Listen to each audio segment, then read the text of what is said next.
राधे राधे दोस्तों, क्या आप जानते हैं कि भगवान कृष्ण का नाम लड्डू गोपाल कैसे और क्यों पड़ा?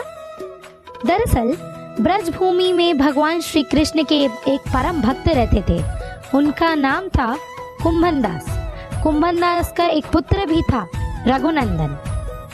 कुंभन दास हर समय प्रभु श्री कृष्ण की भक्ति में लीन रहते थे और पूरे नियम से भगवान की सेवा करते थे। वे उन्हें छोड़कर कहीं नहीं जाते थे ताकि उनकी सेवा में कोई विघ्न ना हो। एक दिन वृंदावन से उनके लिए भागवत कथा करने का न्योता आया। पहले तो उन्होंने मना कर दिया, लेकिन लोगों के जोर देने से वो कथा के लिए राजी हो गए। उन्होंने सोचा कि भगवान की सेवा की तैयारी करके वे रोजाना कथा करके वापस लौट आएंगे, जिससे भगवान का सेवा नियम भी नहीं टूटेगा। उन्होंने अपने पुत्र को समझा दिया कि वे भोग तैयार कर चुके हैं, तुम्हें बस इस समय पर ठाकुर जी को भोग लगा देना है। कुंभन दास ने अपने पुत्र रघुनंदन को समझाया और वहां से प्रस्थान कर गए। भोजन का वक्त होते ही रघुनंदन ने भोजन की थाली लाकर ठाकुर जी के सामने रख दी और सरल मन से आग्रह किया कि ठाकुर जी आओ और भोग लगाओ। उसके बाल मन में यह छवि थी कि वे आकर अपने हाथों से भोजन करेंगे, जैसे हम सभी करते हैं।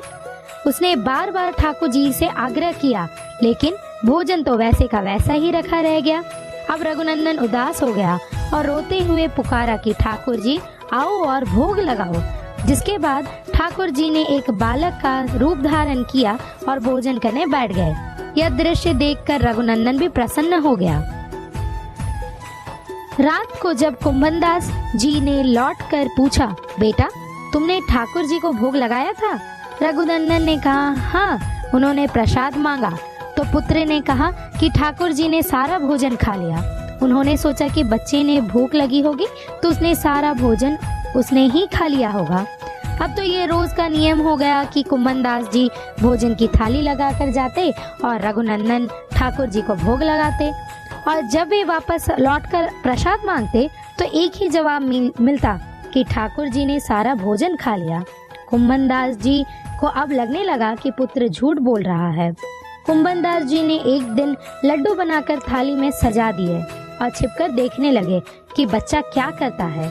रघुनंदन ने रोज की तरह ही ठाकुर जी को पुकारा तो ठाकुर जी बालक के रूप में प्रकट होकर आए और लड्डू खाने लगे। यह देखकर कुंभन दास जी दौड़ते हुए आए और प्रभु के चरणों में गिरकर विनती करने लगे। उस समय ठाकुर जी के एक हाथ में लड्डू और दूसरे हाथ वाले लड्डू मुख में जाने को ही थी।